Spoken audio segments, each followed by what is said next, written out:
Salut les collectionneurs et salut les fans de Scorpion. Ce soir une vidéo un petit peu particulière puisque je ne vais pas vous présenter un album en particulier, mais je vais vous parler des pressages japonais et de ce qu'on peut trouver sur un pressage japonais et ce qui me semble à mon avis important d'avoir lorsqu'on décide d'acheter un pressage japonais. Alors je vous ai mis ici donc 3 albums, vous avez 2 albums de Scorpion, Taken by Force et Taken by Force, vous allez comprendre après pourquoi. Et puis je vous ai mis aussi le Live Killers de Queen. Première chose qu'on peut remarquer sur ces 3 pressages japonais, c'est la bande de papier qui se trouve ici, ici et ici. Donc on appelle ça un OBI. Donc cet OBI, il est vraiment typique des pressages japonais.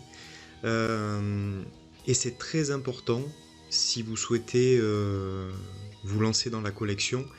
Au moment où vous allez acheter un pressage japonais, c'est très important d'avoir cet OBI qui est présent. On peut trouver sur internet des pressages japonais vendus sans le OBI. Ça leur fait perdre de la valeur, ça leur fait perdre un petit peu leur charme à mon avis. Et donc moi c'est vraiment quelque chose qui me tient à cœur lorsque j'achète un pressage japonais, c'est la présence de ce OBI. Autre point intéressant sur les pressages japonais, ils sont souvent de très bonne qualité. Hein, si vous regardez celui de Queen ou les 2 de Scorpion, la pochette est vraiment en très bel état. Malgré le fait que ce soit des albums qui datent de 77 ou 79, les japonais sont très soigneux sur l'entretien et sur le stockage de leurs vinyles, et c'est ce qui fait que vous pouvez trouver des pressages japonais vraiment de très belle qualité. Si je regarde le Live Killer, donc c'est une pochette qui est gatefold, c'est-à-dire une pochette qui est ouvrante. Les albums Taken by Force, eux, ne sont pas des pochettes gatefold. Voilà. Autre caractéristique des pressages japonais, c'est ce qu'on appelle l'insert. Donc l'insert, c'est ce document qui peut être soit double, comme c'est le cas ici du Live Killer. Dans certains cas, il peut être simple, comme c'est le cas ici pour le Taken by Force. Qu'est-ce qu'on va trouver sur ces inserts? Eh bien en général on y trouve les paroles des chansons. Ici les paroles de Taken by Force. Sur celui-ci les paroles des chansons du Live Killer. Et on va y trouver aussi des informations sur le groupe. Donc ici des informations qui vont concerner Scorpion. Alors forcément c'est en japonais. Ici, des informations qui concernent le Live Killers et qui concernent le groupe Queen.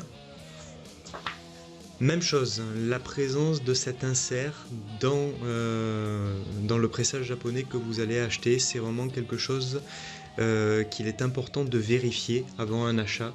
Ça fait aussi partie du charme des pressages japonais et donc c'est important de s'assurer qu'ils sont bien présents au moment où vous allez faire votre achat.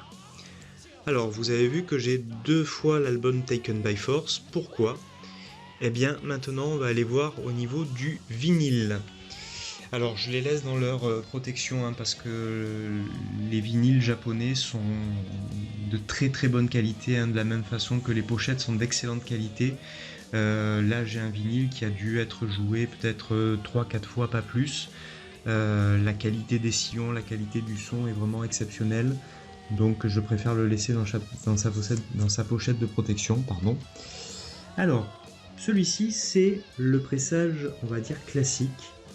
Le label est de couleur orange. Ici, on est sur la société RCA. Ici, on va trouver le numéro de catalogue spécifique au Japon, RVP 6232. Il est rappelé en dessous le numéro de catalogue utilisé dans le reste du monde. Voilà. Et ici, on a un label qui est cette fois-ci de couleur blanche. Toujours RCA, toujours les indications RVP 6232 dans le cas de Taken by Force. l'asset list, et ici vous avez ce petit rectangle avec des indications en japonais. Ces indications nous disent que cet exemplaire-là, c'est un exemplaire promotionnel, c'est-à-dire qu'il n'était pas à la vente, destiné aux stations de radio, destiné à la promotion de l'album. Donc vous avez pas de différence au niveau de la pochette, mais la différence se fait vraiment au niveau du vinyle en lui-même et au niveau du label. Ici le classique et ici le label promo. Alors les promos sont bien évidemment plus compliqués à trouver. Au niveau du prix, ils sont évidemment bien plus chers que les exemplaires classiques. Je ne vais pas vous donner ici d'ordre de prix des vinyles, puisque tout va dépendre en fait de l'album, de sa rareté. J'aurai l'occasion de revenir sur plusieurs pressages japonais dans les futures vidéos. Mais voilà, je voulais vous faire ce petit topo qui concerne à la fois les albums de Scorpions, mais aussi des albums d'autres groupes. Ici vous avez du Queen, Iron Maiden, Jane, enfin tous les groupes qui ont sorti des albums au Japon. Vraiment, pour moi, ce qui est fondamental dans un pressage japonais, c'est le OBI, l'insert, et savoir si on a affaire à un pressage classique ou un pressage promotionnel. A bientôt pour une prochaine vidéo.